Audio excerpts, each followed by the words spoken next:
Boa noite a todos. O meu nome é Júlia Oliveira Tassadarelli da Silva. Eu estudo na instituição Uniaselv e me encontro no sexto período de Pedagogia.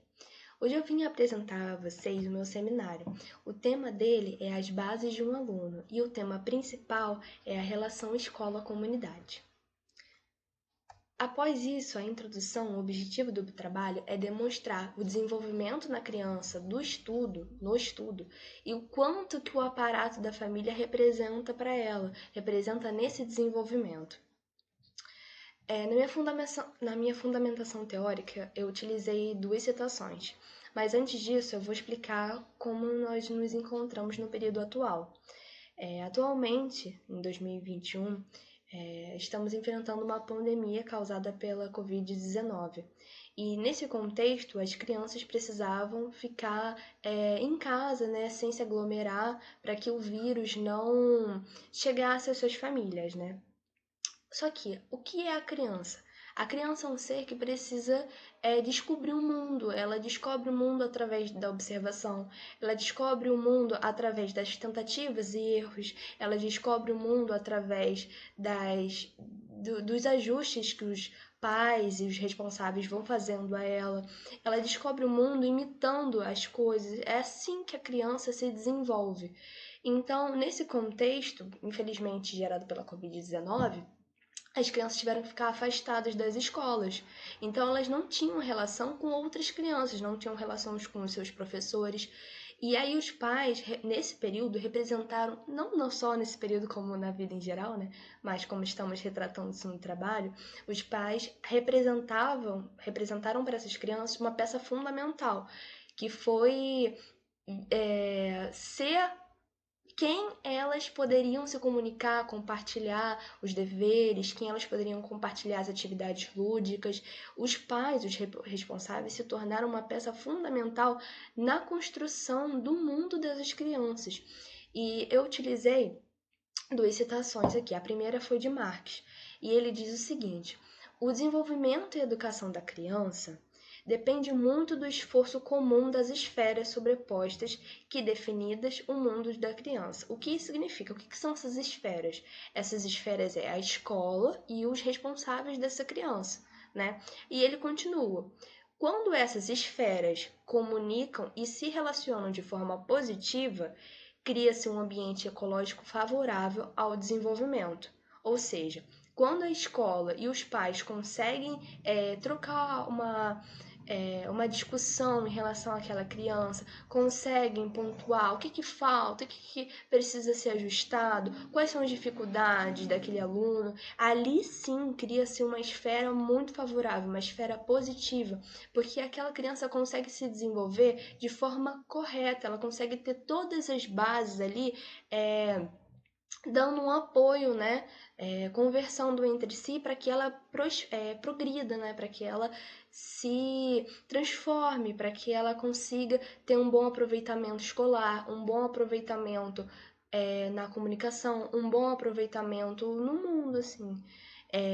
E ele continua: quando as esferas estão de costas voltadas, ou seja, uma contraposta à outra, elas perseguem objetivos opostos ou comungam valores conflitantes. Ou seja, quando a família e a escola não conseguem se relacionar, elas pensam de formas diferentes, elas não têm a mesma visão sobre a criação daquela criança, aquela construção da criança, aquilo dali se torna um ambiente conflitante, porque não vai chegar a um resultado comum, não vai chegar numa solução para que aquela criança consiga se desenvolver, né? E ele diz: estamos perante a um ambiente que dificulta o desenvolvimento da criança. Porque sim, né? Porque a escola e a família é a base para a construção de uma criança, é a base de desenvolvimento. E a outra citação que eu escolhi foi de Jean, que ele fala: o professor não deve pensar no que a criança é, mas no que ela pode se tornar. Ou seja, ele não precisa simplesmente introduzir na criança é, aquela atividade, o que que aquela criança realmente significa naquele momento, porque a criança, ela se desenvolve, ela progride.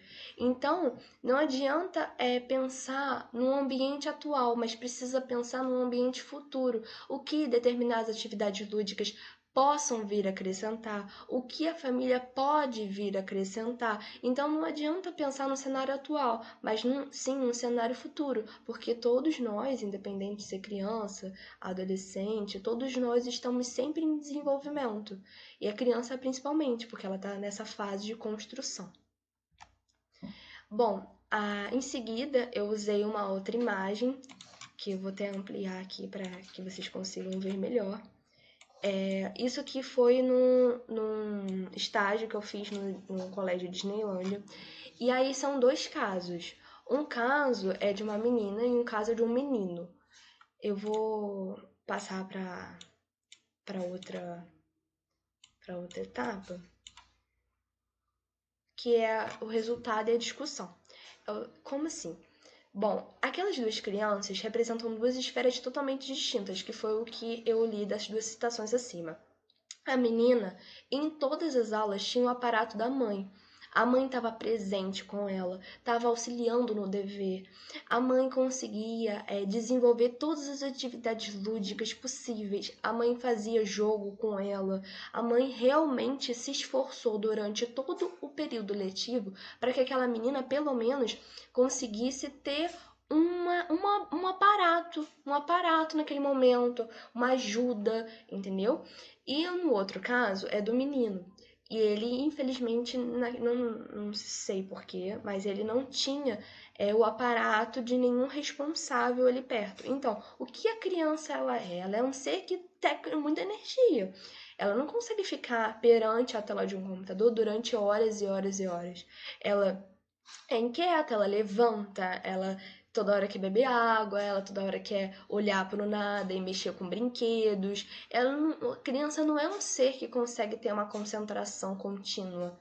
Ela quer gastar aquela energia que ela acumulou. Então, infelizmente, o menino ele não tinha um aparato de um responsável. Então, toda hora ele levantava, ele queria mexer com qualquer coisa, o lápis já era uma distração para ele. E quando ele realmente tentava fazer os exercícios, não tinha responsável para corrigir.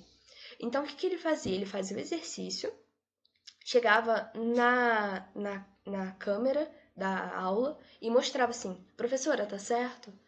Não tinha como a professora corrigir. Existiam presencialmente diversos alunos. No EAD existiam apenas 2 naquele momento.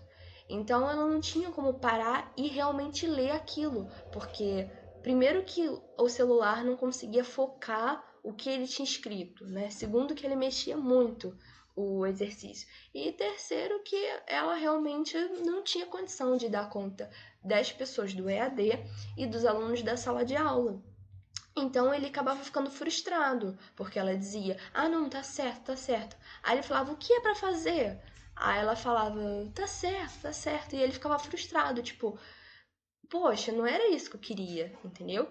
Então ele acabava se desestimulando, ficando mal, ele levantava, ele ia embora, aí tempos depois ele reaparecia. E aí aquilo foi causando um problema na construção, no desenvolvimento dele. Na hora da avaliação, foi muito nítido observar o desenvolvimento da menina, que ela recebeu, ela gabaritou a prova, e o desenvolvimento dele, que não foi tão bom em relação ao dela. E o aparato dos pais realmente representa uma ferramenta, é uma ferramenta muito importante para a construção de uma criança.